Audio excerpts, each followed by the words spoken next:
Well then. 2, Wait. 3. 1. 1, 2, 3. 1. Not nice. 1. 2, 3. Woo! This is the day before Summit at Sea. This is the kickoff. I was just invited by a good friend of mine to this penthouse where there's going to be about, I guess, 60 people for dinner. Not my style of gathering, because it's a large gathering of people I don't know. Like I have no clue whatsoever who's going to be there, and I'm not really an extrovert, so I'm not great in these social settings per se. Plus, got in really late last night, so I'm a little tired. Did a lot of walking today, so I made myself a follow a rule of thumb that if I show up for half an hour, I can leave. So usually, the truth is, once you show up for that first half an hour, most of the time you decide to stay and stick it out. But we'll see how it goes. I'll keep you posted. So this is how we're kicking off Summit at Sea. So just in the lobby of the W Hotel, getting ready to hop on a ship shortly. The reason I'm at the W is for two reasons. One, I'm actually not staying at the W, but a lot of the high rollers who are going to the event are. This is one of the partner hotels. So I try to find myself in the lobby conveniently at these type of hotels because it just increases the chance that you actually come across somebody really interesting. And the second reason is I'm actually here for envelopes, and you'll see why I'm here for envelopes a little later. Got my wristband. Got my stuff, ready to go. A pretty snazzy elevator, I must say. There's nobody on this ship right now. I'm one of the first few people, I guess, to get on early, so it's almost like a private ship. There's nobody here. Just got to my room. I thought I would pick a shared room because it would give me an intimate experience of that with somebody that I'd be able to get to know better. This is definitely not my style whatsoever, but I get to my room thinking that there would be two beds, and there is not. There is simply one bed with two sets of pillows. So this is going to be really interesting. Hopefully they paired me up with somebody like Eric Schmidt from Google. Who knows? Maybe I'm sharing my bed with Branson. We'll see how it goes. And I want to show you a few things that I brought with me. I'll do a full recap at the end on how exactly I prepare, I guess, to network at an event like this. But I want to share a few quick things. So first things first, notebooks. I talked about it in a podcast episode, but when you meet somebody new and then you pull out your cell phone, unconsciously it always feels that when somebody pulls out their cell phone, they're distracted. They're checking out their emails or their Facebook, whatever the case may be, even if you know it's not the case. So there's also something with the brain for some reason when somebody actually pulls out a pen and paper and writes down something in a notebook of sorts, it just gives off this perception that they care and that they're putting in work as opposed to just somebody typing on their phone. So it's a completely different feel to write notes in a notebook as opposed to pulling out your phone in conversation. So I bring small notebooks with me wherever I go, especially in these environments, and also try to have notebooks that are conversation pieces. So this one is from World Domination Summit. So when I pull it out and I start writing, somebody may ask, well, what's World Domination? Or, oh my God, you are World Domination as well. So that's a potential conversation we can have. You want to arm yourself with as many kind of potential conversations or arm yourself with stuff that could be conversation starters. So you should have already a pretty good introduction. Somebody asks what you do, that's going to be the most common question you're asked at an event is what do you do, and you should have a pretty good answer about it. How to structure that. I just recently did a podcast episode with Clay A. Bear on, I forgot the title of the particular podcast episode, but it's basically about the 6-word introduction. Also in regards to conversation pieces, when there's, for example, there's going to be 3,000 people at this event, you want to be able to stand out. You want to be memorable on some level. So if you dress like everybody else, it proves hard to be memorable. So one thing actually I thought in the future, I don't wear glasses, but I'm going to get glasses in the future that are very vibrant and flamboyant because, again, it would help me kind of stand out in the crowd. But I just recently bought these pants, for example. They have these little cruise ship things, and these are kind of weird, funky pants that in a group of a couple hundred people, I probably will stand out and people will remember them because they're not traditional jeans or just shorts. Also, funky shoes. Those are just some rough ideas. I'll give you updates throughout the next couple days. But that is, in essence, a really quick snapshot on what I pack when I come to an event. So with that, I'd love to introduce Esther Brown.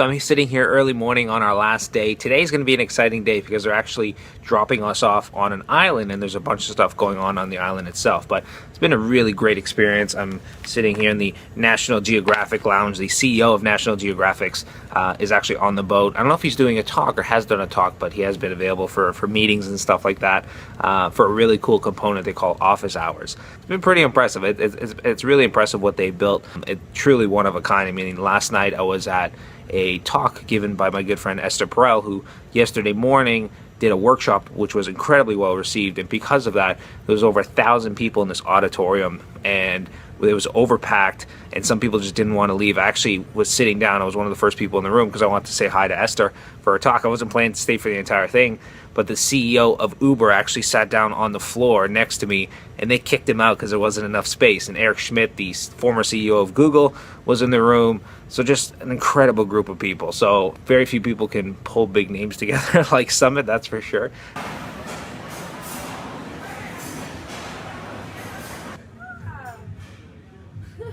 So I'm a firm believer that appreciation can go a long way. So it's about lunchtime right now. There's a few talks going on, but I've been sitting here writing these kind of notes of appreciation to a few people. Very rarely do we get a closed feedback loop of how much impact we can have by delivering a talk or a Q&A. So I have about 3 or 4 notes here that I'm just writing out by hand, just to show my appreciation for a few people. So hopefully I'll have a chance to get these done in time and hand them to them, and maybe later I'll share exactly what I wrote in some of the messages, but they're all very personal, but maybe I'll give you a better idea later on in the video.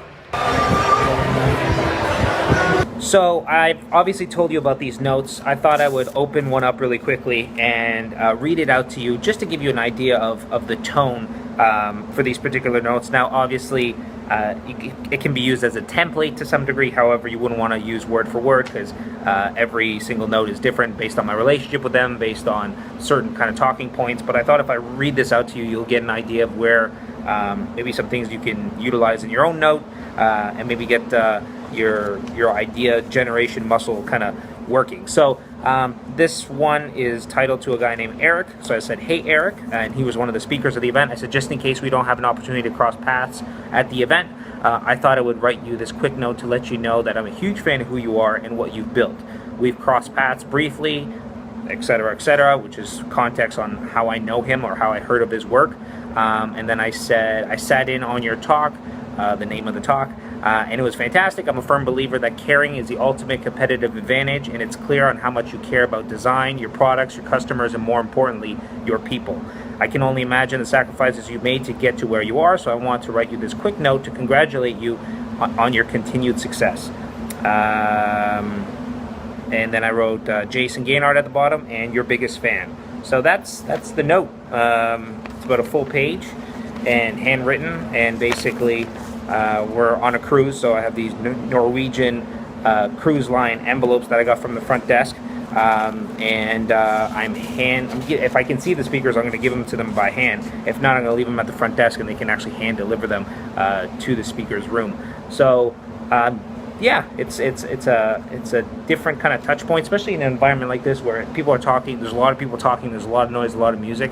It's very hard to have these kind of great kind of conversations to some degree. So maybe having a quick conversation and handing the note, or if they're already in conversation, for example, one speaker earlier today, especially after a speaker has done their talk, they're bombarded by people.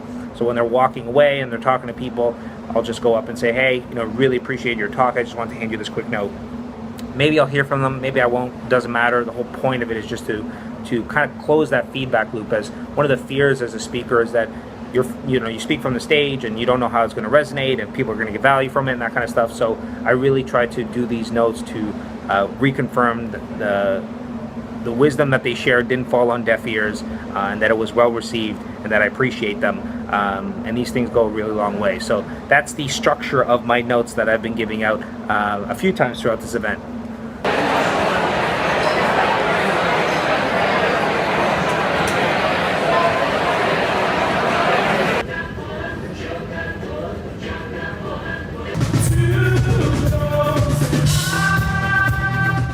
So I'm sitting out here, it's the final night. People inside are dancing, people are singing, people are having dinner. And I'm out here. I'm actually on the deck. I don't know if you can see. There's not a single soul out here right now. You know, and I'm writing these notes to some of the speakers just to express my appreciation. And it kind of hit me that oftentimes as entrepreneurs, we give our best selves to our customers, we give our best selves to our employees, we give our best selves to our suppliers, and then oftentimes when we get home, our spouses and our families get the scraps. And I'm definitely guilty of this, and I sit here writing these notes of appreciation to let these people know that I appreciate them, to make them feel significant, to make them feel that, you know, what they've shared, their wisdom is of value and is going to be passed on and that kind of stuff. But I don't do that with my wife. Nowhere near as much as I should have. I haven't written her a similar note for the past couple months. And it's something I do very regularly in business, but I don't do anywhere near enough for her. And there's a great saying that the most important thing in life is to realize what's the most important thing. And I've learned time and time again the relationship I have with my wife as far as her support and her understanding and her patience. When I don't have that, I don't care how good my business is going, it's not going good enough. Having that component at home and investing in that like you would invest in any other relationship is really important. And actually a friend of mine, her name is Esther Perel, she was speaking on the ship, and she's like, you know, if we were to hug, I see people hug their people in their network or their friends more passionately than they hug their spouse. And again, I'm also very guilty of that. So I just want to make this quick recording. I know it's a little kind of off track to the theme of these videos as far as how to relationship build and how to be a networker and stuff like that, and how to make the most out of events like this and experiences like this. But I think it's a really important thing to note. And again, I'm not perfect by any stretch, but I've been sitting here for the past hour and a half writing a note to my wife, and I can't wait. I've been missing her immensely for the past couple of days. I can't wait to give it to her. So just remember, well, the most important thing in life is to know the most important thing, which in my case is my family and my wife. So just disembarking this morning, I'm spending the day in Miami. Unfortunately, it's a little gloomy. I don't know if you can see, but spending the day, which is good, it's gloomy because I'm spending the day inside the hotel doing a lot of follow-up emails. One of the keys to relationship building is the importance of the follow-up. So I'll be doing that for the majority of the day. Here's a cool, quick idea for the parents out there who travel a lot. Right before I got to the airport, like most kids, my 3.5-year-old daughter has a few prized possessions, a few toys that she really cares about. So I grabbed her My Little Pony and have been taking pictures of the pony in different settings on this trip. I've taken the pony to the beach, I've taken the pony to dinner, I've taken the pony to Shake Shack and Dylan's Candy Bar, and I've been taking pictures throughout this entire process and have been sending them home while I've been gone, and my daughter's been loving it. So just a quick kind of fun side note for the parents out there, that if you travel from time to time, you know, maybe try this. It worked really well between my daughter and I. My wife's been loving it as well, the updates, and just a cool way to stay in touch. So it's 4:30 in the morning at Miami International Airport. I'm getting ready to fly out shortly. When I don't travel with the family, I take ridiculously early flights oftentimes and sacrifice my sleep in order to get home as quickly as possible because I just don't like leaving them. And I wanted to do a quick recap as far as how to get the most out of a $10,000 event. What I did to prepare, what I did well, what I could have done better, and then also give you a few tools and tactics on how to connect with a speaker or a big name for that matter. So in the context of connecting with a speaker, because that's kind of a big thing, is oftentimes the smartest people in the room at an event are the speakers. So some things I do, and there's overlap between, you know, how I look at events in general and how to stand out for a speaker. First and foremost is what you wear. What you wear should be memorable on some level, especially, you know, at the event I was just at, there's 3,000 people. With 3,000 people, it's easy to get lost in the noise. So I showed earlier in this video a pair of blue pants I bought, which I got a lot of compliments on. I also had these kind of wacky pair of Tom shoes.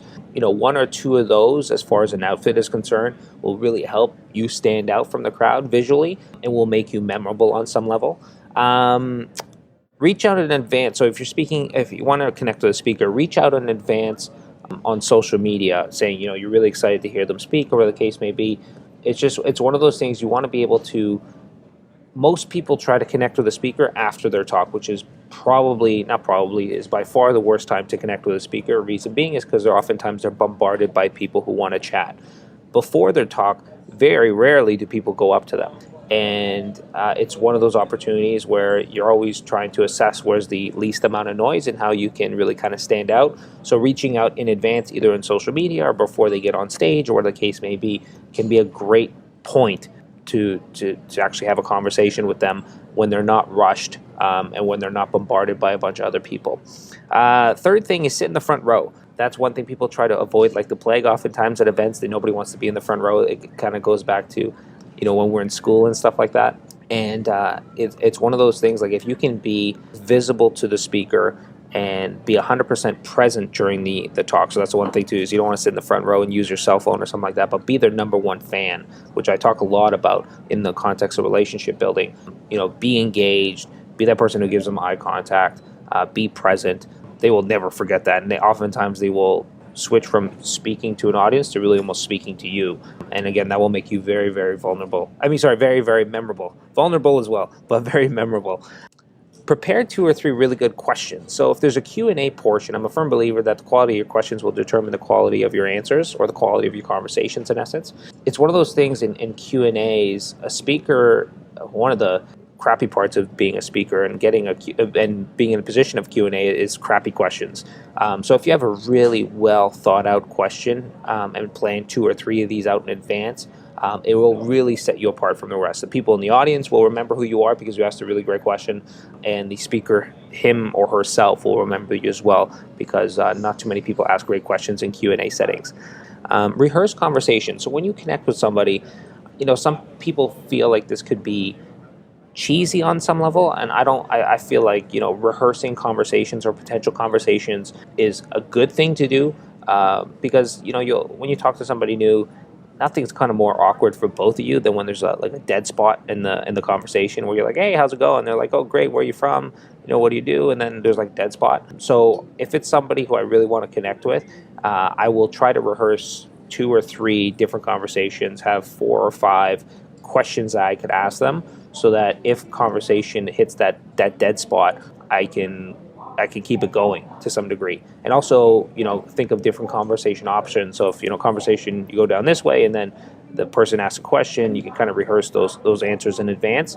And you're more prepared. And conversation, and it won't be like you're robotic and conversations feel rehearsed. It's just that you're prepared to keep the conversation going. There's no dead spots there and there's no kind of awkwardness. One other, I think, really key point is if you want to influence somebody, find something that already influences them. So at any talk, most of the time, there's handlers there, there's their spouse there, there's their assistant there, and it's one of those things, they're never in a position where there's a demand on their time whatsoever, right? After a talk, a speaker's always is going to be bombarded by people, but the assistant won't be, or the spouse won't be. So pay very close attention. Who's near the stage? Who looks like they have a relationship with the speaker, but nobody's paying attention to them? That's a great opportunity to go up to them and chat with them. And it's one of those things, for example, if it's an assistant, if you want to do a meeting with somebody or a call with somebody, I'm very, very close with my assistant, and my assistant likes somebody and says, hey, I think you should give this guy a shot and have a 10-minute call with him, I would do it. If somebody went in through my wife and said, hey, I think you should really do a call with this guy. I met him and he was really, really cool, I would do it. As opposed to coming up to me directly, it's not as easy, or going up to a big name directly. It's definitely it's not as easy, and it's not as just because, again, the demand on their time right after a talk. So pay very close attention to the handlers, the spouses, the assistants that may be around that particular speaker or that particular big name, and strike up conversation with them. The last thing is the follow-up, the importance of the follow-up. So this can be done via email or Twitter. A lot of people will follow up by Twitter and Facebook, and those are great tools, Twitter specifically, but they're very kind of micro messages, and sometimes the speaker can get dozens, if not several dozen thank you notes after a talk, but either doing a thank you note, a physical one, and handing it to them, a follow-up email saying, you know, I loved your talk and these are the reasons why, and this is why it was impactful for me. That follow-up is really, really valuable. So there's huge value in the follow-up and taking time to follow up. A few things I did to prepare for this event. So I myself did quite a bit of research as far as who was going to be there. I got my assistant to do quite a bit of research as far as who was going to be there as well. This particular event did not share a Rolodex of people in attendance. So I posted on Facebook. I'm like, hey, who's coming to the event? And whoever you know who's coming to the event, can you tag them in this post? So I came up with a list of maybe like 50, 60 people from that. I did two things that I tried this time around for the first time, and they somewhat worked. One is because there was going to be 3,000 people on the ship, I actually made a landing page, which I'll see if I can share the link with you, where it was a video of me and saying, hey, you know, there's going to be 3,000 people on the ship. There's a good chance we won't have an opportunity to connect. So because of that, I thought I would record this quick video, tell you I'm really good at these 4 areas. If I can be of service in any of these 4 areas, please let me know. Pull me aside, whatever the case may be. And I did that, and I ran an ad. And I probably spent maybe $50 on that ad, and I was on the fence about doing it initially because it felt kind of weird, and I didn't get any. I don't think I got any response from it as far as like at the event. I'm not sure how many people saw it. I tried to target the event itself through the Facebook ad, but I'm not sure how effective it was. So that's one thing I tried for the first time, which I don't know if I'd do again. A second thing which I tried, which is it's too early to tell if it's going to pay off or not, is I started a Facebook group for the event. Now the event itself, they don't do any kind of Facebook group pre-event or post-event for the attendees. So I decided to create one and ran an ad. And probably spent about $200 on that ad on Facebook again, saying, hey, you know, this is the unofficial group for the event. It has about 500 members right now, so 500 out of the 3,000 isn't terrible, but only time will tell if it was a worthwhile investment. So that's something else I tried in advance of the event. And then things I could have done better. So I could have stood out even more. Again, I could have done that through wearing like nice glasses or something like that. I had the shoes and the pants, but the glasses could have helped. I was playing a little comfortable during the event. I could have done kind of better on that front. I could have probably pushed myself outside my comfort zone, stayed up a little later, invited myself to people's, you know, tables or conversations and that kind of stuff. So I could have played full out a little more. There was one particular instance where I just went into my story a little too much, and the person didn't cut me off per se, but you can see I started to lose them. So I just, in the future, need to be more in tune with body language and reading my story for the situation. It was also kind of a loud bar area, so you can't go on like a 3 to 5 minute version of your story when, you know, conversations in a bar are very, very quick, because you can't simply hold a long conversation. Be more in the moment and master chit chat. So I was the one thing, I don't know if it's a good thing or bad thing yet, is I don't really tend to have conversations with people who I don't know if I can deliver value to them. So for example, I was sitting at one of the sessions, and Travis from Uber sat right next to me. We said hi, but I didn't strike up. I could have struck up a conversation, but I didn't. And Travis is the CEO of Uber, and you know, they're whatever $48 billion company. And I didn't chit chat with him or anything like that, just because in my head I'm like, I don't know how I could deliver value to this guy. I don't know where the conversation would go.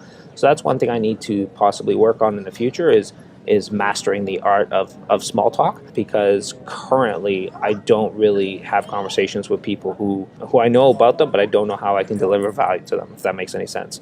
And then the last thing, which I'll leave on, is the importance of going to the gym every day. For me personally, I didn't go to the gym. I should have.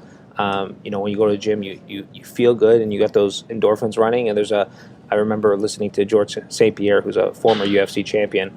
He was in an interview and he was dressed really nicely, and the guy asked him about his fashion. He's like, if you look good, you feel good, and if you feel good, you do good.